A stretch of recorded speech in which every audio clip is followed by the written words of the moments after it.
চাকরিতে প্রবেশের ন্যূনতম দাবি 35 মানে 35।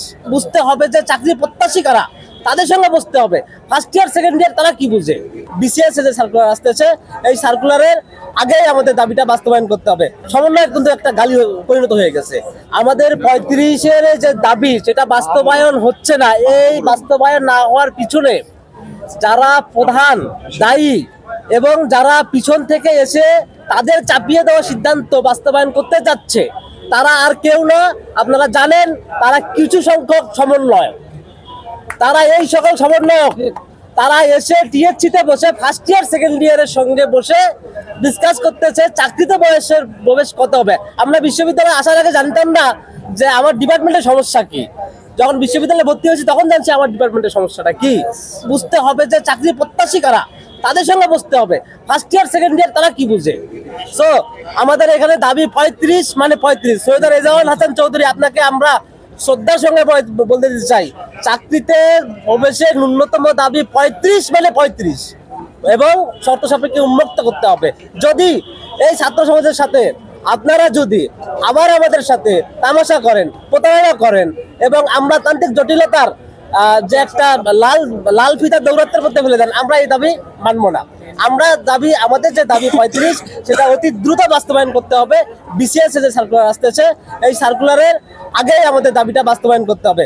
অন্যথায় বৈষম্য বিরোধী ছাত্র আন্দোলনে শুধু সমন্বয়রা যদি মনে করে এই আন্দোলনে তারা এগিয়ে এসেছে, তাদের কথাই শুধু এই যে আমাদের ফ্যাসিস্ট সরকারকে আমরা হটিয়েছি তা না।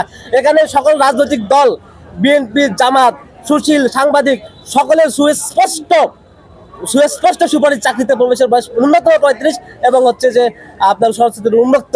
সেখানে যে এক্সপার্ট কমিটি আছে সেই কমিটি সেটা সুপারিশও করলো 35 এবং নারীদের ক্ষেত্রে 37। তাদেরকে ইগনোর করে আপনারা এটা চাপিয়ে দিচ্ছেন 32-এর ঘাড়ে। এটা খুবই হাস্যকর। জাতি আপনাদের প্রত্যাখ্যান করেছে এবং সমন্বয়করা, যদি আমি বারবার বলতে চাই, আপনাদের নিয়ে সমন্বয়ক কিন্তু একটা গালি পরিণত হয়ে গেছে। তারা যদি এই বিষয়টা নিয়ে আর বেশি বাড়াবাড়ি করে, তাহলে আমরা যে 26,35,000 প্রত্যাশী আছি তারা হচ্ছে যে আপনাদের প্রতিরোধ করবে এবং আপনারা যদি এখানে বেশি নাক গলান, আপনাদের বিভিন্ন ক্যাম্পাস থেকে অবাঞ্ছিত ঘোষণা করা হবে। এটা আমরা আপনাদের আজকে হুমকি দিচ্ছি। তো আপনারা সাবধান হয়ে যান। আমরা এই বৈষম্য বিরোধী আন্দোলনে একটি ভূমিকা পালন করছি, কারণ আমরা জানি স্বৈরাচার পতন আন্দোলনে আমাদের যে আন্দোলন ছিল শেখ হাসিনা আমাদের তার একরকম মনোভাবের কারণে আমাদেরকে হচ্ছে বারবার তারা হচ্ছে যে আমাদের দাবিটা যৌক্তিক হওয়া সত্ত্বেও, সংসদে 87 বার উত্থাপিত হওয়া সত্ত্বেও তারা আমাদের দাবি বাস্তবায়ন করতেছিল না। সেক্ষেত্রে আমরা 35 প্রত্যাশী সকলে রাস্তায় নেমে এসেছি এবং হচ্ছে যে স্বৈরাচার পতন আন্দোলনে অংশগ্রহণ করেছি।